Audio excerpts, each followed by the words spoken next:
Assalamualaikum warahmatullahi wabarakatuh. Selamat pagi, guru-guru dimanapun Anda berada. Kembali lagi pada kesempatan kali ini saya akan mencoba menyampaikan suatu demonstrasi kontekstual pengambilan keputusan sebagai pemimpin pembelajaran pada program calon guru penggerak Angkatan 2 Kabupaten Bogor. Saya Didin Fahrudin dari SDN Gunung Bicung 2, Kecamatan Pamijahan, Kabupaten Bogor. Dalam pengambilan keputusan pemimpin pembelajaran, ada 4 hal yang ditanyakan. Pertama adalah, bagaimana Anda nanti akan mentransfer dan menerapkan pengetahuan yang Anda dapatkan di program guru penggerak di sekolah ataupun di lingkungan asal Anda. Terus yang kedua, apa langkah-langkah awal yang akan Anda lakukan untuk memulai pengambilan keputusan berdasarkan pemimpin pembelajaran. Pertanyaan ketiga, mulai kapan Anda akan menerapkan langkah-langkah tersebut? Hari ini, besok, minggu depan, hari apa? Catat rencana Anda sehingga Anda tidak lupa. Pertanyaan keempat terakhir ini, siapa yang akan menjadi pendamping Anda dalam menjalankan pengambilan keputusan sebagai pemimpin pembelajaran? Seseorang yang akan menjadi teman diskusi Anda untuk menentukan apakah langkah-langkah yang Anda ambil itu telah tepat dan efektif. Baik, saya lanjutkan. Bagaimana Anda nanti akan mentransfer dan menerapkan pengetahuan yang Anda dapatkan di program guru penggerak ini di sekolah atau di lingkungan sekolah Anda?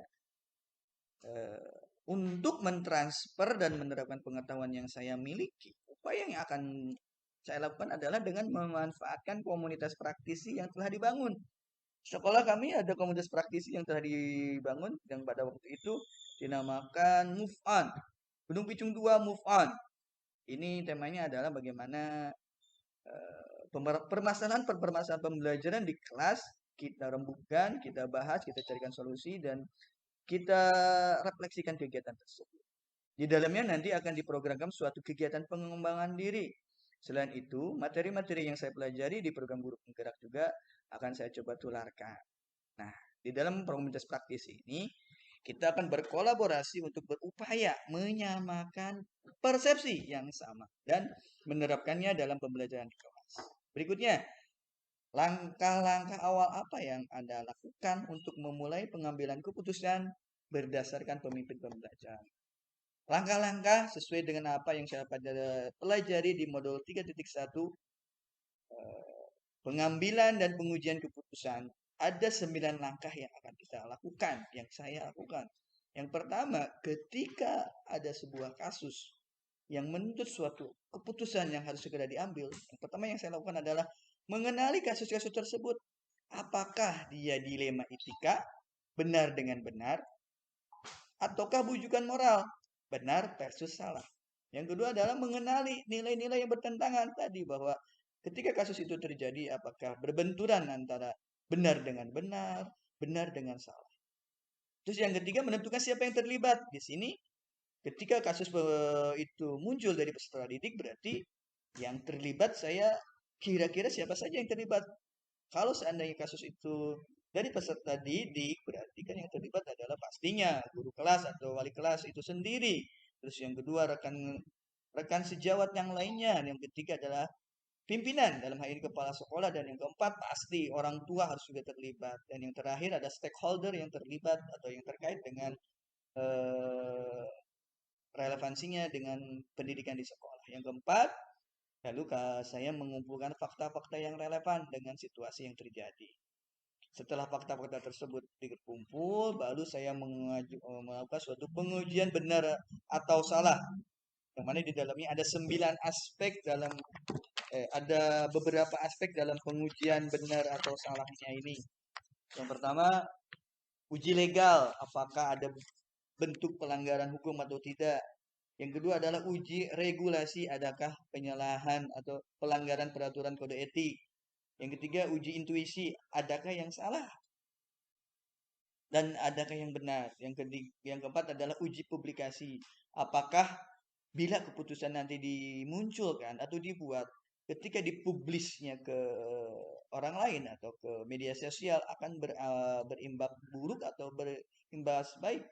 Dan yang kelima adalah uji panutan, apakah keputusan itu yang diambil berdasarkan rekomendasi pimpinan atau stakeholder yang ada.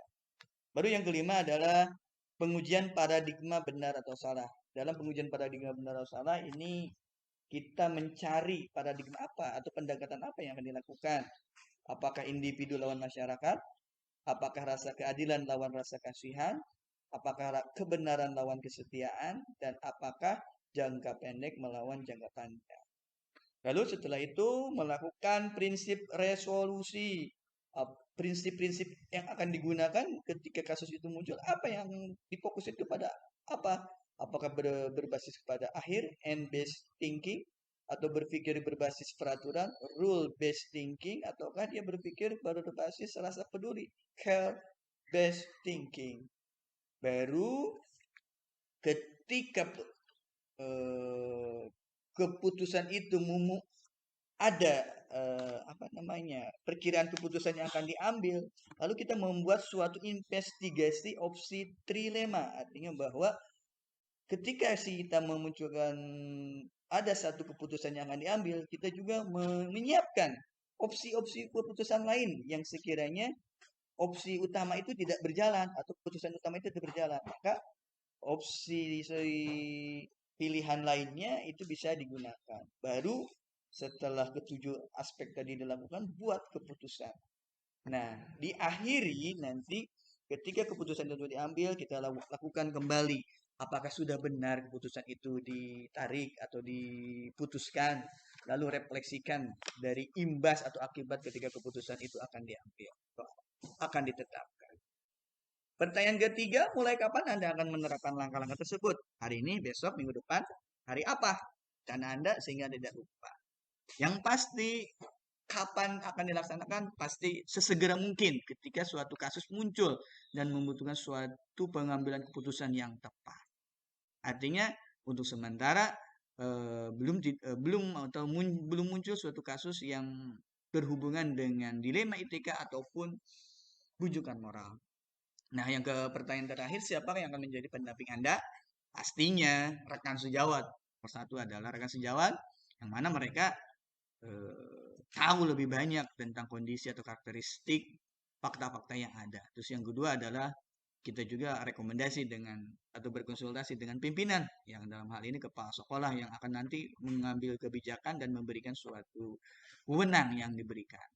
Dan yang pasti ketika kasus itu terjadi melibatkan orang tua dalam hal ini orang tua peserta didik, maka sepenuhnya atau sepatutnya orang tua juga dilibatkan dalam hal pengambilan keputusan.